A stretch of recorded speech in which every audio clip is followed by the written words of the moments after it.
Welcome to the Country Club Plaza. So, I have lived in Kansas City my entire life, and I have so many memories of growing up and going to visit the plaza for the plaza lights or the Easter bunnies, which you'll see soon as we come upon them, and just wandering through with my friends in high school and college and shopping with my parents, and then taking my children here to shop and to visit and to just get out and about. And it's a really special place in Kansas City to lots of different people. She's doing a dog-led tour of the plaza. Glynnis. Thank you.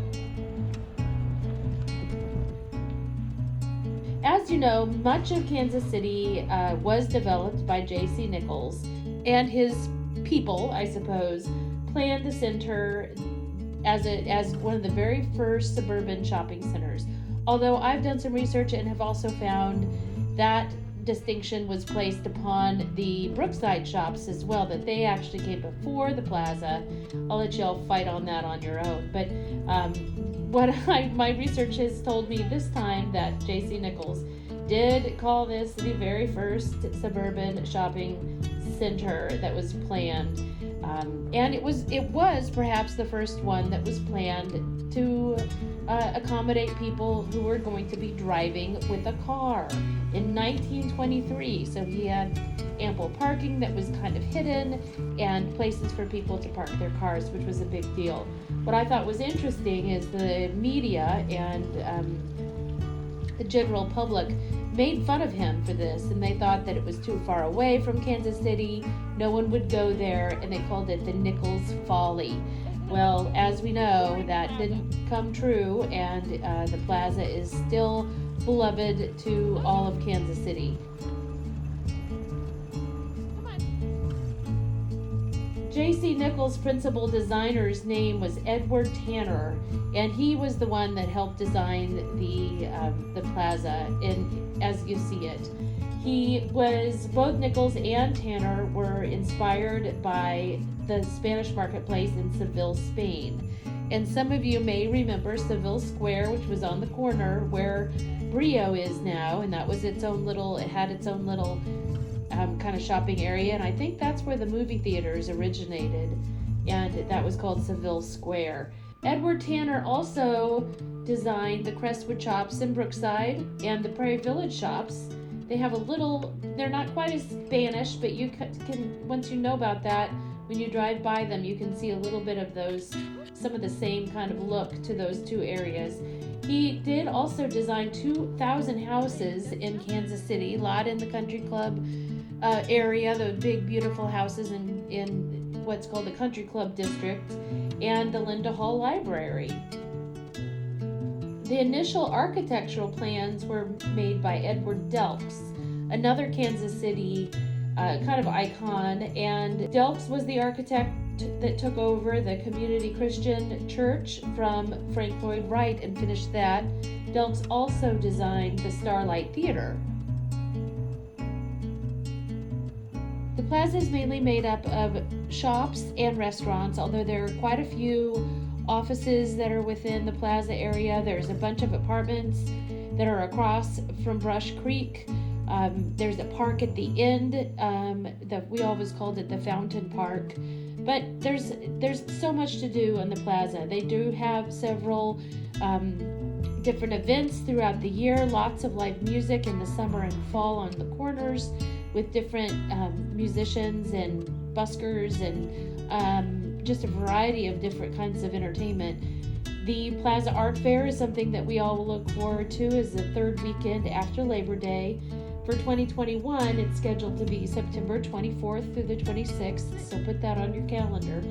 That is a wonderful time when they close down 3 of the main streets on the plaza.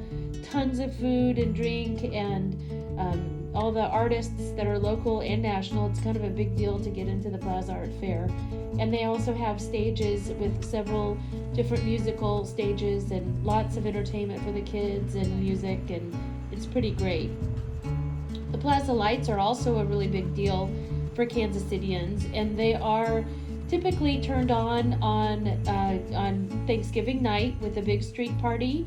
We missed it last year due to COVID, but it is again live music, all kinds of local acts. Someone special is picked to turn the lights on, and it's quite a street party and really beautiful to see. If you can ever get onto a roof and watch it, that's particularly beautiful. Or if you know somebody who has an apartment across from Brush Creek and you can sneak into one of those lighting parties, those are pretty spectacular as well. Those stay up through the middle of January. There you go.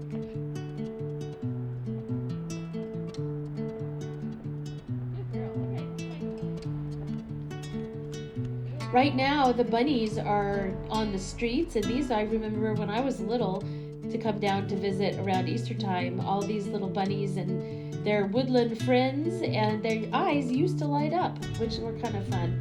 But you know, every season there's something special to come see on the plaza.